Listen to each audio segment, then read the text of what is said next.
बातमी नागपूरमधून आहे। नागपूर विमानतळावरची सुरक्षा तपासणी करणाऱ्या काही मशीन्स बंद पडल्या आहेत। सुरक्षा तपासणी मशीन्स बंद असल्याने अनेक प्रवाशांना मनस्ताप सहन करावा लागतोय।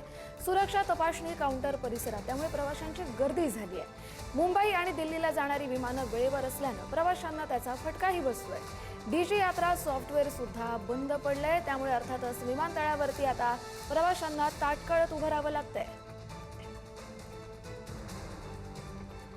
विमानतळावरची ही दृश्य आपण पाहतोय। नागपूर विमानतळावरती सुरक्षा तपासणी करणाऱ्या मशीन्स अचानक बंद पडल्या आहेत, त्यामुळे अनेक प्रवाशांना मनस्ताप सहन करावा लागतोय। डीजी यात्रा सॉफ्टवेअर ॲप सुद्धा बंद पडलंय, त्यामुळे आता सुरक्षा तपासणी काउंटर परिसरात प्रवाशांची गर्दी पाहायला मिळतेय।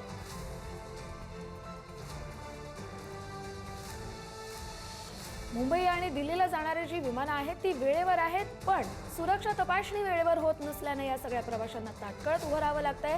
सुरक्षा तपासणी काउंटर या परिसरात प्रवाशांची गर्दी झाली आहे, मात्र त्यावर काही उपाययोजना केल्या जात आहेत का आणि हे आता सॉफ्टवेअर जे बंद पडले ते पूर्ववत करण्याची तयारी सुरू आहे का, काम केलं जाते का, याबाबत देखील अपडेट घेणं महत्त्वाचं असेल। नागपूर विमानतळावरची ही दृश्य सुरक्षा तपासणी करणाऱ्या ज्या मशीन्स असतात त्या बंद पडल्या आहेत, त्यामुळे ज्या प्रवाशांना मुंबई आणि दिल्लीला जायचंय त्यांना ताटकळत उभं राहावं लागतंय।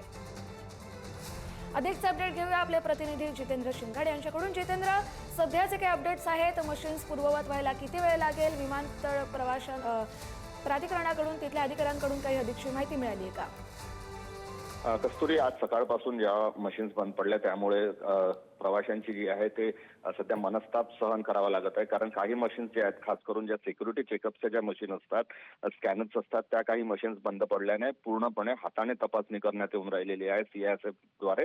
त्याचबरोबर ज्या काही डीजी यात्राची जी सिस्टम असते, ज्यामध्ये केवळ फेस रिकॉग्निशनमुळे आणि डिजिटल पास मिळते, ती देखील मशीन्स बंद पडल्याने प्रवाशांच्या रांगा पाहायला मिळत आहेत। खास करून सकाळच्या जे मुंबईला, दिल्लीला आणि बंगलोरला जाणारे जी विमानं आहेत त्यातील प्रवासी आता खोळंबलेले आहेत आणि त्यांना नाहक मनस्ताप सहन करावा लागत आहे। प्रशासनाकडून या मशीन्स व्यवस्थित करण्यासाठी प्रयत्न सुरू करण्यात येत आहे, मात्र सध्या तरी जी आहे ते या मशीन नादुरुस्त असल्याने प्रवाशांना वेळेचा मनस्ताप सहन करावा लागत असल्याचं चित्र सध्या दिसून येऊन राहिलेलं आहे। बरं, धन्यवाद जितेंद्र, तुम्ही दिलेल्या सविस्तर अपडेटसाठी।